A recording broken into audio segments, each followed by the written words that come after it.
Hello, I'm Dr. James Bogash, expert in health and longevity, and today we're going to talk about having a healthy child. And forever, the weight has been put on mom to stay healthy and do whatever she can do to make sure that that baby comes out healthy, and little emphasis on the male. But we do know that the man's choices prior to conception create potential problems or benefits.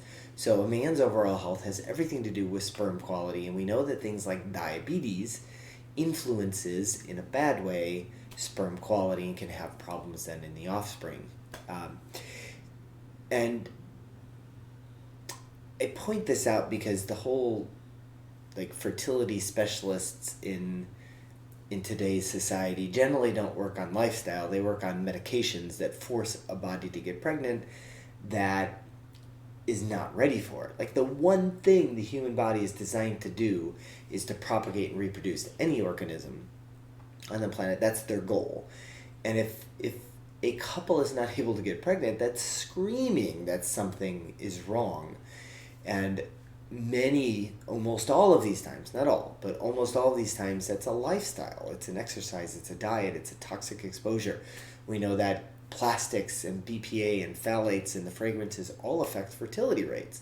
And yet those are usually not discussed. It's all about forcing a body to get pregnant that's screaming that it's not ready to get pregnant yet. So as far as responsibility falling with the male, this study looked at the use of diabetic drugs, specifically Metformin and the sulfonylureas like I think glipizide and glyburide, which have their own issues altogether about destroying the beta cells of the pancreas. But this was a study where moms were not diabetic. There were over a million, so almost like 1,100,016, something like that, children born. So they were able to look at a large chunk of these. 3.3% of these children had birth defects, major birth defects.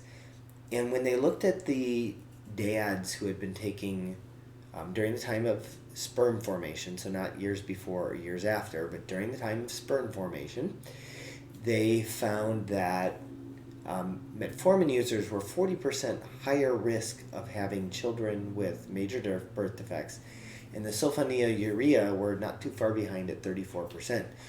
Most of these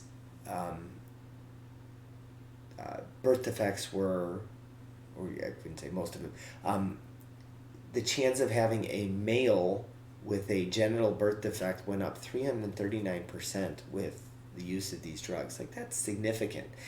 And for me, it means everything that if a couple is serious about getting pregnant, both of them need to get to the best state of health possible. If you can't exercise on a regular basis and eat right to start a family, then, gosh, I hate to say this, but maybe we should put our priorities in order first, because having a healthy child is the most important thing that you can possibly do, and your choices leading up to pregnancy have everything to do with those outcomes, not just having a child, but how healthy that child's going to be once they are born. So as always, I'll post a link to this particular study in the description. Make sure you like this video, share it with somebody who you think needs information, and subscribe to the channel.